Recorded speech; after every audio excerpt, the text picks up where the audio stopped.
Bienvenidos a Esperanza Pense. Donde la Esperanza Pense? Welcome to Esperanza Pense, where hope wins. Playing with the Morgan Greer Tarot today. We always believe. And I hope that hope wins in your life and for everybody. Be sure to check my shorts playlist for your daily oracle card for today. And here we're going to tune into our tarot, our traditional tarot and astrology. Page of Cups has jumped for us today. Page of Cups, Cancer, Scorpio, Pisces energy, somebody with a lot of water in their chart, somebody who could be very attuned to their emotions, but they could also be highly emotional. This could be emotional offer. This could be somebody offering you their cups, sending out a word of love or a little bit of friendship or flirtation. Sometimes the Page of Cups even surprises us with how emotional we feel about a situation, how much we want to put ourselves out there emotionally. This could be a new friendship, a new romance coming in. How wonderful. So Page of Cups is going to be the flavor of our reading today. Que sabor rico. Now we can pray and play for our KWIK HIT Tarot for today. Thank you for fine-tuning your free will and intuition with me.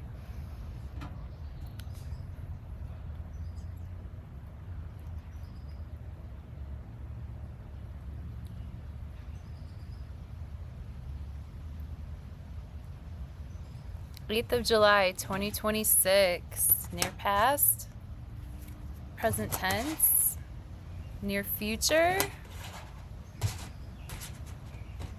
Thanks for being here. We'll see what the tarot has to say about today's energies that we're working with. Near past, King of Cups.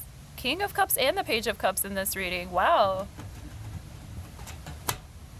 Six of Wands reversed. And the Page of Pentacles. So new emotional starts and new financial starts. And meanwhile, we're dealing with a King of Cups. Like I said, it's just like the Page of Cups, but a more mature version. Cancer, Scorpio, Pisces person, a lot of water in their chart. The King, as opposed to the Page is almost like surprising themselves with these new starts and these new beginnings. The King has already established how he feels. He's already very confident in his emotional capacity. He's very confident that he's a good father. He's very confident that he's a good partner. He's very confident that he has the emotional capacity to be there for other people, but to also care for himself. He's not withholding information. He's not withholding his emotions, but at the same time, he's not ushy-gushy all over everybody, spilling his cup everywhere. He's stable. He's kind. He's available, but he's also very kingly in the sense that, like I said, he doesn't overdo it emotionally. He's a sturdy figure that you could cry on their shoulder if you have to, but a lot of times you won't see the King of Cups cry in front of you. With the Six of Wands reversed, well, we may have had a couple of wins and we may have had a couple of losses too. With the Six of Wands reversed, we might be having win after win after win, and our community doesn't notice or doesn't cheer us on. This can be people that are nearby us, people that are surrounding us that know that we're doing well, but they don't understand what we're doing. Six of Wands reversed can be a situation where we thought that we had made it. We thought we had reached a level of victory, and maybe we have to go back and do some redos with this Mercury retrograde. Traveling through the Cancerian zodiac, Mercury retrograde in Cancer can make us think about going back to protect the homestead, going back out onto the battlefield and doing a little bit more, and then coming home victorious. This can also be a card, Six of Wands reversed, of going back to an old community, going back to situations where we've had wins in the past, or even envisioning these moments in time, but from a retrospective perspective. Page of Pentacles in the near future invites us to invest ourselves appropriately, to eat right, to do our exercise, to do the earthly things for our body that we need to do in order to keep those wands straight, in order to keep those cups stable. The only energy of air, fire, water, and earth that didn't show up today in our reading is air. So we're not having much of a mental day. We're having more of a physical and emotional day. And with the Page of Cups, we might have new inspiration or new communications in terms of our actual jobs, our finances, what seeds we're planting.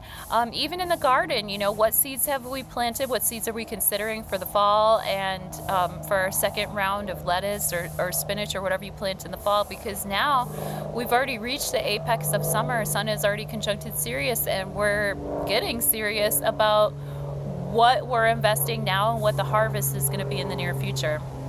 Please stay tuned. We're going to talk about the astrology of today in just a moment. Thank you so much. Love you. I really love adding abundantia to this chart because it kind of turns the basket on its side. The basket starts to roll. Um, and it's rolling towards the sun, Jupiter, abundance, Venus, and it's spilling out what's no longer needed in the last parts of Virgo, unnecessary details, unnecessary collections of things that have been filed away. Like, I'm just seeing like a mouse sort of like squirreling, or a squirrel like squirreling away their stuff, but they don't remember where it's at. That's that last bit of Virgo and those critical degrees, those beginning degrees, those baby degrees, like little tiny baby little details that no longer need to matter. Just keep going. Something I've let go of Virgo wise is pretty much like I don't make lists, I just do things. I just have to keep moving. I don't have time to make a list. Just gotta keep her moving. Yeah, I like this minor grand trine here between Neptune, Pluto, and Uranus. We've got, yesterday I described it as like a festival with three different stages that are like harmonizing with each other, each having their own flavor. Today I'll describe it as our air blowing. This is like a hot air balloon. This is like a hot air balloon that is traveling in the sunrise mist of Aries.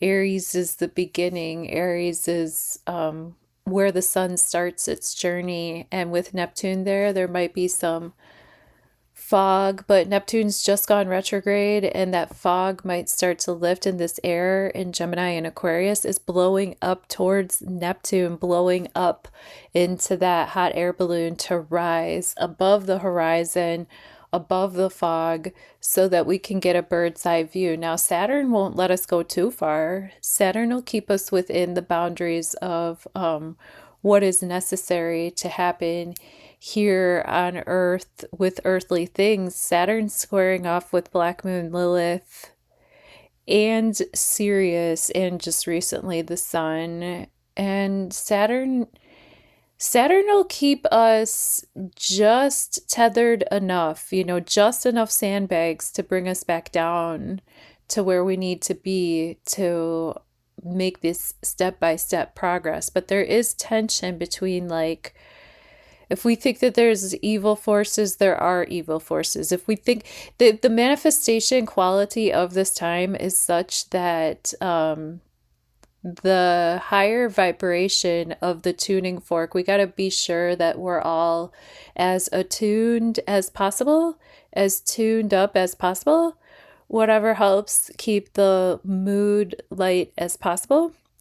The heaviness of Saturn at the top of the chart, building this tension, can really give us some fears. With that Black Moon Lilith, we might fear falling, we might fear tripping, we might fear slipping, especially with Mercury gone retrograde in the Cancerian zodiac. We might be getting like memories back from childhood, or things coming back to sort of try to give us the old nan nan nan nan, and it's like we're not really having it, but at the same time it can be annoying.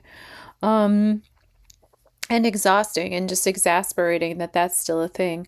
Abundantia in this chart, I'm going to drop a picture or an image here that you can read along, and we'll talk about what abundantia is.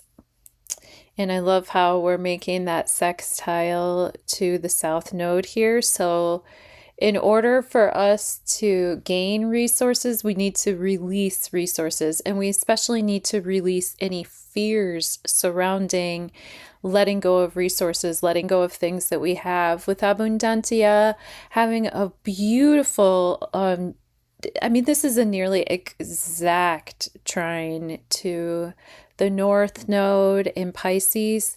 Pisces governs over flow, water and flow. And abundantia in Cancerian zodiac reminds us to stay in the flow of what is earned and what is deserved around the home front, especially for those of us who like to work from home.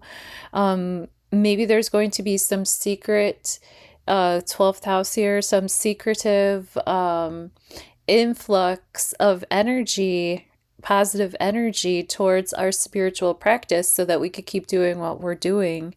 Let's see. Mars is in a trine with Pluto, as is, I would say that Mars is moving out of it, but I kind of enjoy that Mars trine Pluto energy because it gives us the energy to do what we need to do. The moon in Aries, same thing. Moon's about to cross over Chiron, bringing up again that woundedness that we could potentially be encouraged to let go of with Chiron in the trine to the south node. We also have Chiron in a loose square with Pluto and a loose square with Jupiter. Oh, well, no, a tighter square with Jupiter. I'm sorry. Chiron and Jupiter are still squaring off. Jupiter amplifying the ouch of either in a financial sense, like having to spend extra money that we didn't plan on spending, thinking that we were owed a certain type of inheritance when somebody passed away, Pluto in Aquarius there, or thinking that we the people, that it's like our turn, Pluto in Aquarius, like on a grander scale, and receiving the ouch that there is not enough resources to go around in the way that we're used to the basket being rolled, right? I think that's all I'm gonna say for now. We'll talk about it again tomorrow, God willing. Love you, bye. Wait a minute.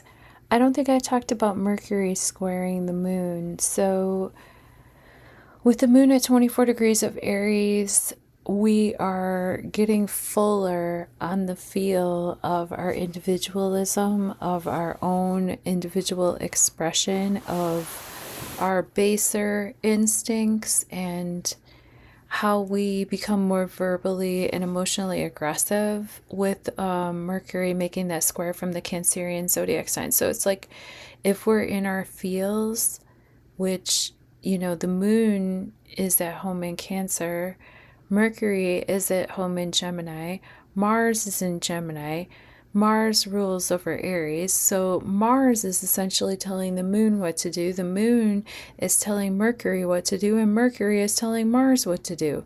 So essentially, with the moon in Aries being a little bit more emotionally aggressive, telling Mercury in Cancerian zodiac to it's like hyphy.